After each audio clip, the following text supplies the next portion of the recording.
Hi friends, நான் உங்கள் anime freak வந்துட்டேன். நாம இப்போ அதிரடி சோழல் அப்படிங்க சீசன் 2 எபிசோட் 4 பார்க்கலாம். இதுக்கு முன்னாடி உள்ள எபிசோடெல்லாம் நீங்கள் பார்க்கலன்னா மறக்காமல் போய் பார்த்துட்டு வந்துருங்க. டிஸ்கிரிப்ஷனில் லிங்க் கொடுத்துருக்கேன். சரி வாங்க நாம இந்த எபிசோடுக்குள்ளே போகலாம். அதுக்கு முன்னாடி போன எபிசோட் கடைசியில் அந்த லைன்களில் சேர்ந்த ஸ்டீவ் அவன் ஏலத்தில் எடுத்த அந்த பெரிய போனை குழந்தை மாதிரி வச்சிருக்கான், நாய் மாதிரி வச்சிருக்கான், ஏதோ ஃப்ரெண்டு மாதிரி வச்சிருக்கான், ஒய்ஃபு மாதிரி கூட வச்சிருப்பான் போலுங்க. அந்த மாதிரி வச்சுட்டு இருப்பான். என்னடா ஆச்சு திடீர்னு இந்த மாதிரி சம்மந்தம்லாம் போகுது அப்படின்னு சொல்லிட்டு பார்த்துட்டு இருந்தா அதெல்லாம் கனவு தாங்க. நம்ம இதுக்கு முன்னாடி அவன் காலை பிடிச்சி தரையில் ஓங்கி அடிச்சிருப்பாரு பார்த்தீங்களா, அதுலேருந்து இப்போ தான் கோமாலேருந்து எந்திரிச்சிருக்கான் பைபிளில்.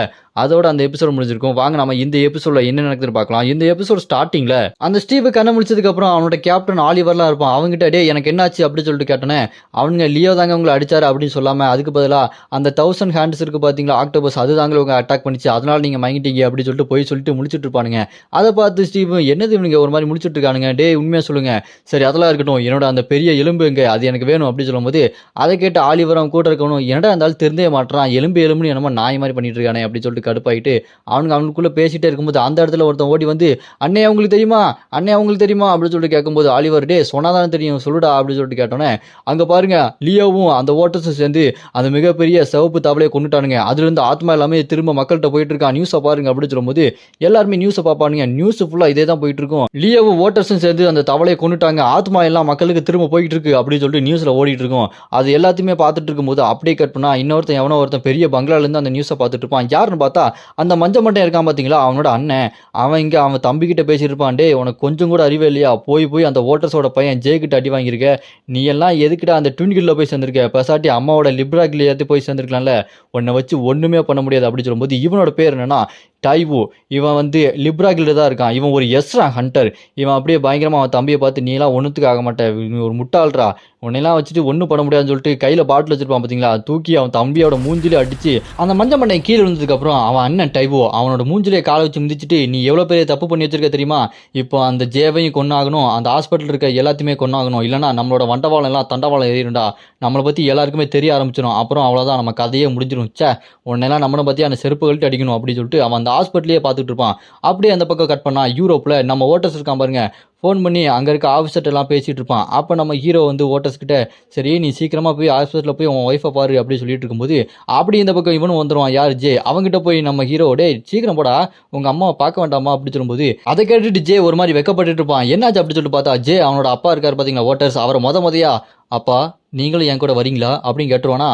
அதை கேட்டு ஓட்டர்ஸ்க்கு என்னது நீ என்ன அப்பான்னு சொன்னியா, ஐயோ எனக்கு ஆனந்த கண்ணீரே வருது அப்படி சொல்லிட்டு ஷாக் சரி சரி ஜே நீ போய் உங்கள் அம்மா பார்த்துக்கோ, நான் சீக்கிரமாக வந்துடுவேன் அப்படி சொல்லுவேன். அதை கேட்டு இவன் ஜேவும் சரிடா போடா அப்படி சொல்லிட்டு வாடா போடான்னு சொல்லிட்டு அவன் அங்கேருந்து கிளம்பிடுவானா. அது கேட்டு ஓட்டர்ஸ்க்கு இப்போ தானே நான் அப்பான்னு கூப்பிட்டான், அதுக்குள்ளே அசிங்கப்படுத்தி போகிறானே அப்படி சொல்லிட்டு முடிச்சுட்டு இருப்பானா. அதை கேட்டு நம்ம ஹீரோ அசிங்கப்பட்டான் ஆட்டோக்காரன் அப்படின்னு சொல்லிட்டு நம்ம ஹீரோ ஓட்டர்ஸை கலாச்சிட்டு இருப்பாரு. அப்படியே கட் பண்ணா இந்த பக்கம் ஜே அவன் டெலிபோர்ட்டை யூஸ் பண்ணி ஸ்ட்ரைட்டாக ஹாஸ்பிட்டலுக்கே வந்திருப்பான். அங்கே ஹாஸ்பிட்டல் வந்ததுக்கப்புறம் அம்மா பார்க்க போகிறேன், ஐயோ வெறும் கையை வீசிட்டு போகிறேனே, பொக்கே ஏதாச்சும் வாங்கிட்டு போகலாம் அப்படின்னு சொல்லிட்டு பொக்கே வாங்கிறதுக்கு கடைக்கு ஓடிட்டு இருப்பான். அதே நேரத்தில் அந்த இடத்துக்கு இவன் வருவான், யார் அந்த லிப்ரோவோட பையன், மூத்த பையன் அந்த டைவோ, அந்த மஞ்சமடையனோட அண்ணன். மாஸ்க்கு முக்காடெல்லாம் போட்டுட்டு இங்கே தானே அந்த ஜே இருப்பான், அவங்க அம்மா பார்க்கறதுக்கு கண்டிப்பாக இங்கே தான் வந்தாகணும், இங்கே இருக்க பேஷன்ஸ் எல்லாத்தையுமே கொண்டாகணும், முதல்ல அந்த ஜேவை கொன்னே ஆகணும், சே என்ன ஒரு வேலை தலை வலிக்குது அப்படி சொல்லும்போது பொக்கையெல்லாம் வாங்கிட்டு இங்கே ஜே ஓடி வந்துட்டு இருப்பான் அவங்க அம்மாவை பார்க்கறதுக்காக. அப்படியே கட்டினா யூரோப்பில் சண்டையெல்லாம் முடிஞ்சதுக்கப்புறம் அந்த இடமே பார்த்தா கன்றாவே இருக்கு. மக்கள் எல்லாத்தையுமே ஹாஸ்பிட்டலில் சேர்த்துறாங்க, நியூஸ் ரிப்போர்ட்டர் எல்லாருமே இன்டர்வியூ எடுத்துட்டு இருக்காங்க. நம்ம ஹீரோ ஹோட்டலில் உட்காந்துட்டு சிஸ்டத்தில் உட்காந்து பார்த்துட்டு இருந்தா சிஸ்டம் அப்டேட் ஆகிட்டே இருக்கும், நம்ம ஹீரோ டெவலப் ஆகிட்டே இருப்பான். அப்போ நம்ம ஹீரோ ஒரு சின்ன பீஸ் துண்டு மாதிரி அதோட பார்த்துட்டு இருப்பான். அது என்னன்னு பார்த்தா நம்ம ஹீரோவை முதுகுல குத்திச்சு பார்த்தீங்களா கத்தி, அதோட பீஸ் மாதிரியே இருக்கு. அதை பார்த்து நம்ம ஹீரோ அப்படின்னா இந்த தவளைக்கும் என்ன முதுகுல குத்துனதுக்கும் ஏதோ ஒன்று சம்பந்தம் இருக்கு அப்படின்னு சொல்லிட்டு யோசிச்சுட்டு இருக்கும்போது நம்ம ஹீரோ ஒரு காயை வச்சு சுண்டிட்டு விளாண்டுட்டு அப்படின்னா சீக்கிரமா கண்டுபிடிச்சிட வேண்டியதான் அப்படின்னு யோசிச்சுட்டு இருப்பான். அப்படியே கட் பண்ணா இந்த பக்கம் நம்ம ஹீரோ ஓட்டர்ஸ் கிட்ட பேசிட்டு இருப்பான், டே மச்சான் நம்ம உடனே அந்த விர்கோ கில்டு கன்னிராசி கில்ல போய் அடிச்சு நொறுக்கணும்டா அப்படின்னு சொல்லும்போது அதை கேட்டு நம்ம ஹீரோட ஃப்ரெண்டும் டே இப்போ தாண்டா சண்டை முடிஞ்சது அதுக்குள்ள ஏன்டா போகணும் அப்படின்னு கேட்டோன்னே அதுக்கு நம்ம ஹீரோ டே நான் இருந்த 20 வருஷத்துக்கு முன்னாடி டெய்லி சண்டை நடக்கும், மான்ஸ்டர்ஸ் எல்லாம் வந்துகிட்டே இருக்கும், நிக்க கூட நேரம் இருக்காது, இப்போ என்ன ஒரு மான்ஸ்டர் கூட சண்டை போட்டு அப்படி உட்காந்துட்டீங்களா அப்படின்னு சொல்லும்போது அதை கேட்டு நம்ம ஹீரோட ஃப்ரெண்டு டே என்னடா என்னமோ அந்த காலம் இந்த காலம் இன்னும் பழைய காலத்துக்கு கிளம்ப மாதிரி பேசிட்டு இருக்கி அப்படி சொல்லிட்டு கிண்டல் பண்ணி பேசிட்டு இருக்கும்போது அப்போ நம்ம ஹீரோ வந்து ஓட்டர்ஸ் கிட்ட சரி உன்னோட பையன் ஜே அவங்க அம்மா பார்க்க போனானே தனியாக விட்டுட்டியே அப்படி சொல்லும்போது ஆமாண்டா ஐயோ தனியாக விட்டுட்டேன்டா அப்படின்னு சொல்லிட்டு ஓட்டர்ஸ் பயங்கரமாக பதறுவான். உடனே நம்ம ஹீரோ பயப்படாத இதோ இந்த காயின் இருக்கு, இதை வச்சு நான் அவனுக்கு ஒரு முக்கியமான விஷயம் பண்ணியிருக்கேன் அப்படின்னு சொல்லிட்டு நம்ம ஹீரோ சொல்லுவான்.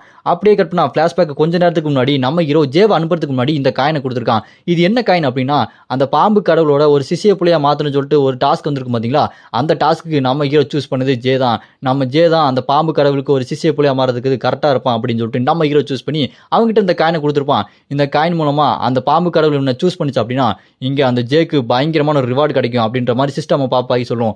அங்க கட் பண்ணா இந்த பக்கம் பொக்கையெல்லாம் வாங்கிட்டு நம்ம ஜே அவங்க அம்மா பாக்குறதுக்கு ஹாஸ்பிட்டல் போய்கிட்டே இருப்பான்.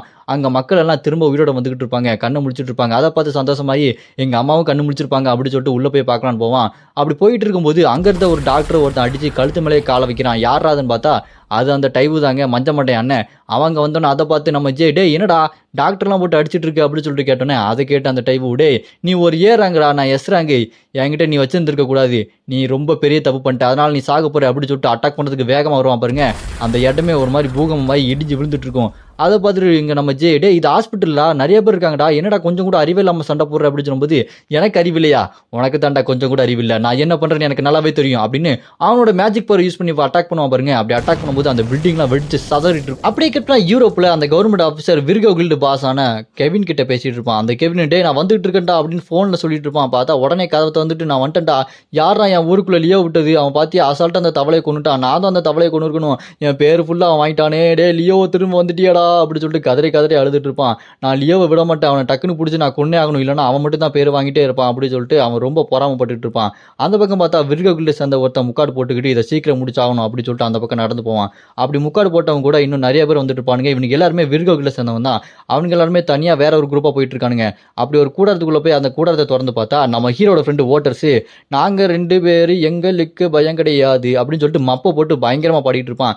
அது கேட்டு அங்க இருக்கவங்களாம் அதை அப்படியே துள்ளி குதிச்சு ஆடிட்டு இருப்பானுங்க. அப்படி அந்த ஓட்டர்ஸ் மேல நின்றுட்டு அவனோட ஸ்கில் சாங் அப்படின்னு சொல்லிட்டு யூஸ் பண்ணி பயங்கரமா பாடிட்டு இருப்பான்.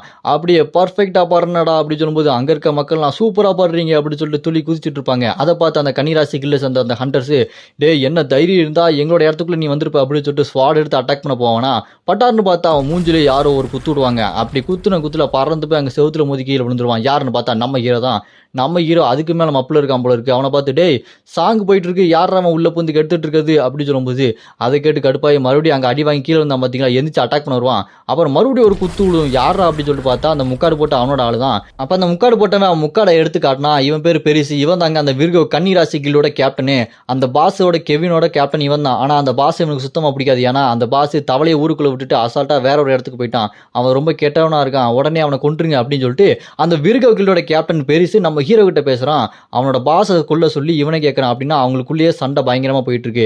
அப்படியே இந்த பக்கம் பார்த்தா அந்த விர்கோ கில்டோட பாஸ் கெவின் நம்ம ஹீரோவை ஒவ்வொரு இடமா போய் தர்றான். டே லியோ நீ இங்க இருக்கியா, டே லியோ நீ அங்க இருக்கியா அப்படின்னு சொல்லிட்டு தப்பா இடத்துல தேடிட்டு இருக்கும்போது அவன் கூட அந்த கவர்மெண்ட் ஆஃபீஸர் மாதிரி ஒருத்தர் தான் பாத்தீங்களா, அவன் கண்ணாடி போடாம கான்டாக்ட் லென்ஸ் போட்டிருப்பான். அதை பார்த்துட்டு ஓங்கி ஒரு வெட்டு கண்ணிலேயே அந்த கான்டாக்ட் லென்ஸ் 2 துண்டா வெட்டி கீழதுக்கு அப்புறம், டே நீ என்னை ஏமாத்திருக்க, கண்டிப்பா நான் உன்னை கொல்ல போறேன், நீ யார் கூட சேர்ந்து எனக்கு துரோகம் பண்ணேன்னு தெரியல, அதை நான் அப்புறம் பாத்துக்கிறேன், நான் இப்போ லியோவை கண்டிப்பா தேடி போகணும் அப்படின்னு சொல்லும்போது அப்படியே இந்த பக்கம் கட் பண்ணா அங்க அந்த விர்கோ கில்டு அந்த கன்னிராசி கில்டோட மந்திர பொருட்கள்லாம் இருக்க இடம், அங்க இருக்கிற அந்த பாதுகாப்பு மான்ஸ்டர்ஸ் எல்லாத்தையுமே நம்ம ஹீரோ அடிச்சு வெட்டி வீசிட்டு இருக்கான். என்னடா இங்க நிறைய மந்திர மான்ஸ்டர்ஸ் எல்லாம் இருக்குது, பரவாயில்லையே நீங்க நிறைய மேஜிக் தான் வச்சிருக்கீங்க அப்படின்னு நம்ம ஹீரோ சொல்லிட்டு இருக்கும்போது கரெக்டா கெவின் இருக்கான் பாருங்க, விர்கோ கில்டோட பாஸ். அவன் அந்த இடத்துக்கு வந்துடுறான். டேய் லியோ நீ தானே இது, உன்னை பார்த்து 20 வருஷம் ஆச்சு இல்ல அப்படின்னு சொல்லிட்டு நம்ம ஹீரோ பார்த்து வில்லத்தனமா பேசிட்டு இருப்பான். அப்ப அங்க இருக்க அந்த பாதுகாப்புக்கு இருந்த மான்ஸ்டர்ஸ் எல்லாத்தையுமே நம்ம ஹீரோ வெட்டி வீசினதை பார்த்துட்டு அவன் கோவப்பட்டு அந்த கெவின், டே என்னோட பாதுகாப்புக்கு இருந்த மான்ஸ்டர்ஸ் எல்லாம் யாரா கொண்டது, டே கேப்டன் துரோகி உன்னை விட மாட்டேன்டா அப்படின்னு சொல்லிட்டு அவன் கோவத்துல கொக்கரிச்சிட்டு இருப்பான். அதை பார்த்து நம்ம ஹீரோ அவங்க டீம்ல இருக்கவங்களாம்,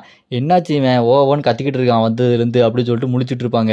அப்போ அவன் ஸ்வாட் எடுத்து உங்க யாருமே விட மாட்டேன் இதை வாங்கிக்கோங்கடா அப்படின்னு சொல்லிட்டு ஒரு ஸ்லாஷ் பண்ணுவான் பாருங்க. அந்த ஸ்வாட்லேருந்து பயங்கரமா பனிக்கட்டி மாதிரி பெரிய பெரிய மலை மாதிரி வந்துட்டு இருக்கும். அந்த தரையை நான் பேத்துட்டு வரும் பாருங்க. அப்போ டப்புன்னு அங்கே நெருப்பு வந்து பறந்து அந்த பனி எல்லாத்தையுமே உரிக்கிறோம். யாருன்னு பார்த்தா நம்ம ஹீரோட ஃப்ரெண்டு தான். டேய் நான் இங்கே இருக்கேன், முதல்ல என் கூட சண்டை போடு, அப்புறம் மற்றவங்க கூட சண்டை போடலாம் அப்படின்னு சொல்லிட்டு இன்னும் அவன் போதையில் தாங்க பேசிட்டு இருக்கான். அப்போ பட்டார்னு என்ன பண்ணுவான், கையில் ஒரு மிகப்பெரிய அம்பு கொண்டு வருவான். அவனோட அந்த மேஜிக்கல் அந்த ஸ்டோரேஜ்லேருந்து நிறைய அம்பை கொண்டு வந்து இதை நீ வாங்கிக்கடா அப்படின்னு சொல்லிட்டு அந்த அம்பெல்லாம் ஸ்ட்ரைட்டாக அவன் மேலே ஏவான் பாருங்க. அவன் ஒரு அம்பை அப்படி வெட்டி துண்டாக்கிடுவான். அப்படி வெட்டி துண்டாக்கினதுக்கப்புறம் டக்குன்னு பார்த்தா மூஞ்சு பக்கத்தில் ஒரு அம்பு வந்து நிற்கும். அந்த இடத்துல அப்படி வெடிச்சு சதறும் பாருங்க. அதை பார்த்து நம்ம ஹீரோட ஃப்ரெண்டு, அடிச்சது பாடுறா மூஞ்சில் எப்படி இருந்தது, வாங்கிக்கடா, இந்த அடி போதுமா, இன்னும் கொஞ்சம் வேணுமா அப்படி சொல்லிட்டு இன்னும் போதையில் பேசிட்டு இருப்பானா. அதை பார்த்துட்டு பின்னாடி இருக்காங்களா, யாரா அவன் போதையில கத்திட்டு இருக்கான் அப்படின்னு சொல்லும்போது அப்ப இந்த பக்கம் அந்த அம்புல அடி வாங்கின அவன் கெவின் என்னன்னா அப்படின்னு சொல்லிட்டு பார்த்தா அவன் மறுபடியும் எந்திரிச்சு நிக்கிறான். அவனுக்கு ஒண்ணுமே இல்ல, கையில அந்த ஸ்வாட வச்சுக்கிட்டு நீங்க என்ன ரொம்ப கோவப்படுத்திட்டீங்க அப்படின்னு சொல்லும்போது நம்ம ஹீரோ அந்த சிசர் டேகர் இருக்கு பாத்தீங்களா, அதை எடுத்துட்டு கெத்தா நின்றுமா.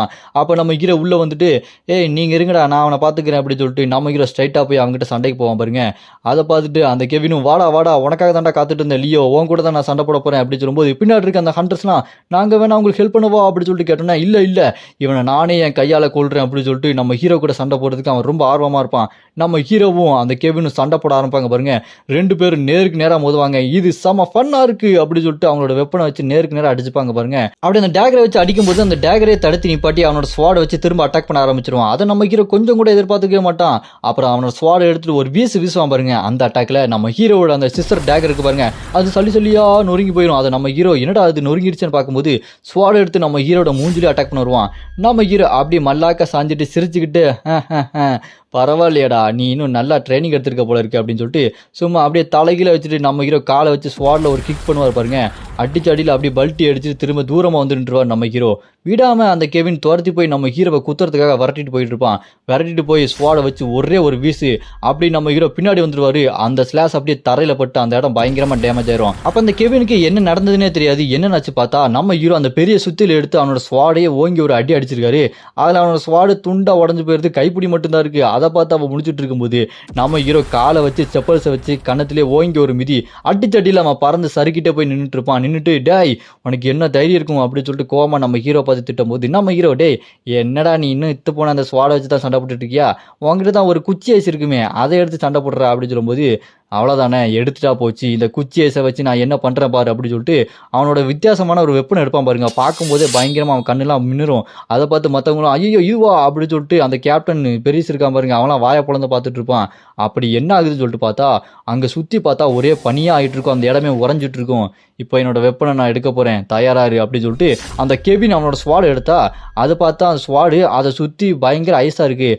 இதோட பவரே சும்மா பயங்கரமாக இருக்குது. ரவுண்டு 2 ஆரம்பிக்கலாமாடா இது எப்படி இருக்குது அப்படின்னு சொல்லிட்டு அவன் ஸ்வாட் வச்சு நின்னோன்னே அதனால அந்த இடமே பனியால் உறைஞ்சிட்டு இருக்கும். நம்ம இரவு இதெல்லாம் பார்த்துட்டு டே என்னடா பேசிக்கிட்டே இருக்க சண்டைக்கு வரியா அப்படின்னு சொல்லிட்டு கேட்டோன்னே அதை கேட்ட அந்த கெவின் சண்டைக்கு வரேன்டா 20 வருஷத்தில் உனக்கு எப்படி பவர் கம்மியாக இருக்கும், அதனால இப்போ நான் அவனை கொள்றேன் அப்படின்னு சொல்லிட்டு ஸ்வாடை எடுத்து நம்ம ஹீரோ பார்த்து நீட்டிட்டு வேகமாக குத்த வருவான் பாருங்க. நம்ம ஹீரோ அதை பார்த்து முடிச்சுக்கிட்டு இருப்பாரு. ஓங்கி ஒரு குத்துனதுல அங்கே ரத்தம் சதறி தெரிக்கும். அதை பார்த்து மற்றவங்களாம் சாக்காயிட்டு லியோ என்னாச்சு உனக்கு அப்படின்னு சொல்லிட்டு கத்திட்டு இருப்பாங்களா. நம்ம ஹீரோவும் சொல்லுங்கடா ஏன்டா என் பேரை கூப்பிட்டீங்க அப்படின்னு சொல்லிட்டு அவங்களுக்கு பின்னாடியே வந்து நிற்பாங்க. என்னடா இவன் பின்னாடி வந்து நிற்கிறானே அப்படின்னு சொல்லி பார்த்தா அப்போ அங்கே யார் நிற்கிறா, ரத்தம் யாருக்கு வந்துச்சுன்னு பார்த்தா அது அங்கே இருக்கிற வேற அந்த பெரிசு தாங்க அந்த கேப்டனு. அவனை அப்படியே நம்ம ஹீரோ அவர் இருந்த இடத்துல ஸ்வாப் பண்ணி விட்டுருவாரு. நம்ம ஹீரோ அவனோட இடத்துக்கு போயிடுவாரு. அந்த கத்தி ஸ்ட்ரைட்டாக அவன் நெஞ்சில குத்தி அவன் வழியில் ஆன்னு கத்திக்கிட்டு இருப்பான். நம்ம ஹீரோ இதுதான்டா ஹோம் ரன் அப்படின்னு சொல்லிட்டு ஒரு பெரிய சுத்தில எடுத்து அவனுங்க 2 பேரையும் சேர்த்து ஒரு அடிப்பாரு பாருங்க. அடிச்ச அடியில் 2 பேரும் பறந்து போய் அங்கே செவுத்தை உடச்சிட்டு போய் விழுவானுங்க. அங்கே உள்ள பார்த்தா சங்கிலியில் கட்டப்பட்டு ஐஸில் உள்ள பார்த்தா ஒரு வெப்பன் இருக்கும். அதை பார்த்து நம்ம ஹீரோ இது என்னோட வெப்பன் ஆச்சே இது இங்கே தான் இருக்கா அப்படின்னு சொல்லிட்டு பார்த்துட்டு இருப்பான் பாருங்க. இதோட இந்த எபிசோடு இங்கே முடியுது. இதுக்கப்புறம் என்ன நடக்க போகுது அப்படின்றத நம்ம அடுத்த எபிசோட பார்க்கலாம். இன்னும் நம்ம நினச்சி கூட பார்க்க முடியாத நிறைய ட்விஸ்ட் காத்துட்டு இருக்கு. அதெல்லாம் நீங்க பார்க்கணும்னு நினைச்சீங்கன்னா மறக்காம கமெண்ட்ல அப்படின்னு கமெண்ட் பண்ணுங்க. இந்த வீடியோ பிடிச்சா மறக்காம லைக் பண்ணி சப்போர்ட் பண்ணுங்க.